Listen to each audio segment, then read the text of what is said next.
এই যে গরম পড়েছে, তোমরা সবাই কেমন আছো বলো তো? জল বেশি করে খাচ্ছ তো? যা গরম পড়েছে, জলের অভাব যেন না পড়ে সেই দিকে একটু খেয়াল রেখো। জানো তো, এই গরমের জন্য কাজবাজ তো একেবারেই করতে ইচ্ছে করছে না। সেই জন্য এখন অল্প একটু রান্না করে দেওয়ার পরেই তারপর ভাবি দুবেলার জন্য যদি হয়ে যায় সেটাই ভালো হয়। যাক, সেই জন্যই লাল শাকটা প্রথমে উঠেই বেছে নিয়েছিলাম। জানো তো, এই লাল শাক যখনই আমি রান্না করতে যাই তখনই আমার বিয়ের একটা প্রথমের দিকের ঘটনা মনে পড়ে যায়। আজকে তোমাদের সঙ্গে সেটাই শেয়ার করব। মানে ব্যাপারটা হয়েছে, আমি বিয়ের আগে কখনোই এই লাল শাকটা দেখিনি। আর বিয়ের পরে শঙ্খ একদিন বাজার থেকে লাল শাক নিয়ে এসছে। তো আমি প্রথমে ভেবেছি লাল শাক তো শাকের মতো করে রান্না করলেই হয়ে যায়। রান্না তো করতে বসিয়েছিলাম, কিন্তু তারপর দেখছি না সমস্ত সবজিগুলোও লাল হয়ে গেছে।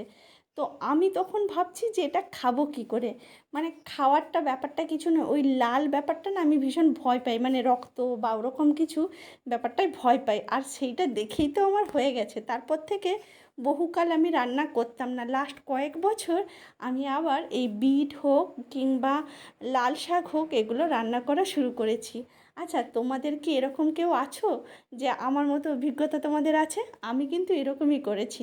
যাক, এই হলো আজকের ছোট্ট ভিডিও। তোমরা সবাই ভালো থেকো, দেখা হচ্ছে পরের ভিডিওতে। আজকে চললাম, বাই।